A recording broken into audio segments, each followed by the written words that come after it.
Welcome back, YouTube. You guys are tuned into the best finance channel on YouTube. And of course, my name is Nigel MrSchroeter, and I'm going to give you guys some information really quickly. So today we're going to be talking about business credit. Specifically, we're going to be talking about something that gets a lot of people denied for business credit or reduced limits. And this all comes down to properly organizing your company, properly setting your company up. And what are the things that the banks are looking for when they're giving you approvals? What are things that could prevent you from getting an approval or potentially lowering your line? Now, today I'm going to talk about my recent letter that I received about applying for a business card, what it's saying, and how you can avoid these things when you're setting up a new business. Now, as you guys know, I've previously talked about setting up businesses and building business credit. And one of the things that I told you guys was to make sure that you were applying for the appropriate credit for your business, as well as making sure that you're not just spending pointless money and applying for, countless net 30 accounts over and over again to not get anything out of them. If a net 30 doesn't work for your business, if it's not something that's truthfully going to build your business, or they're items that you truthfully need, why are we buying them?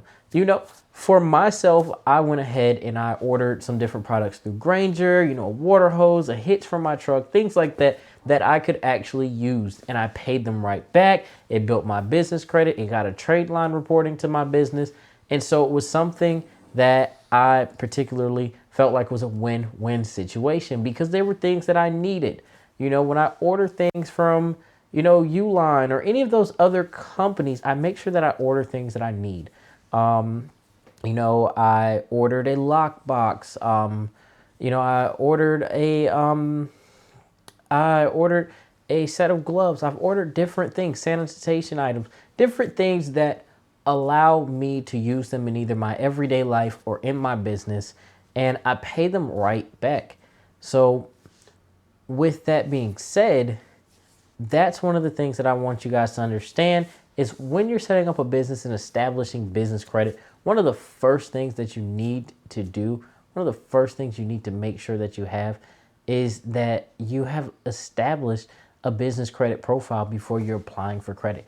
So here, I applied for a fleet card through WEX.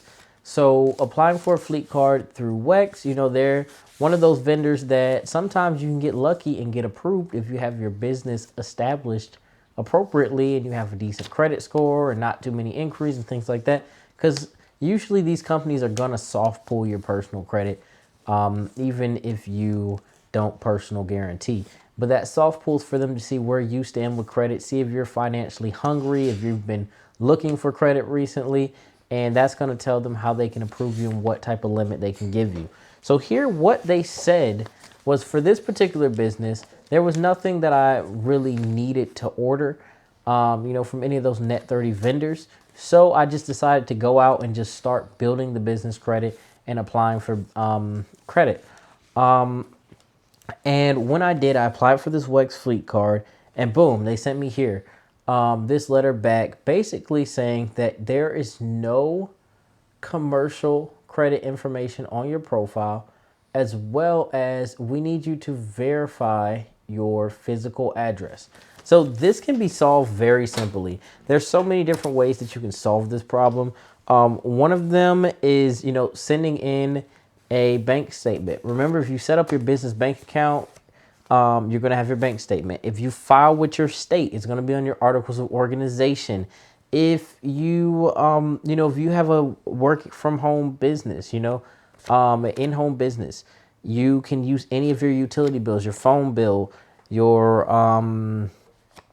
can use your phone bill, your lights, your utilities, your water, different things like that, gas, electric, any of those particular bills, as well as, like I said, bank statements, credit card statements, anything that pertains to your business, or if it has your name on it and verifies you to that address.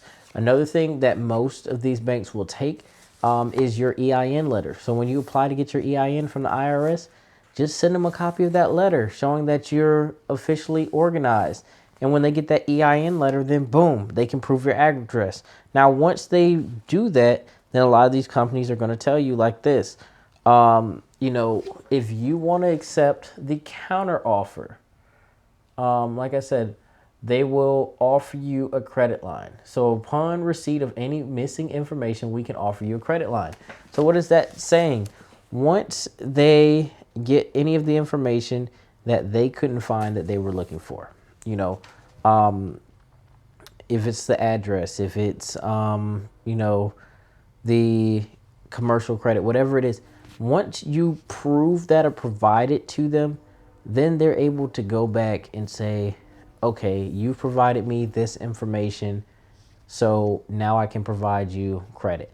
Now, it may not be, huge. It may not be the biggest line of credit, but credit is credit, So who's going to turn it down? Who's going to deny it when, this is something that you can get with a soft inquiry on your personal credit, a brand new business, and boom, get approved for a gas card.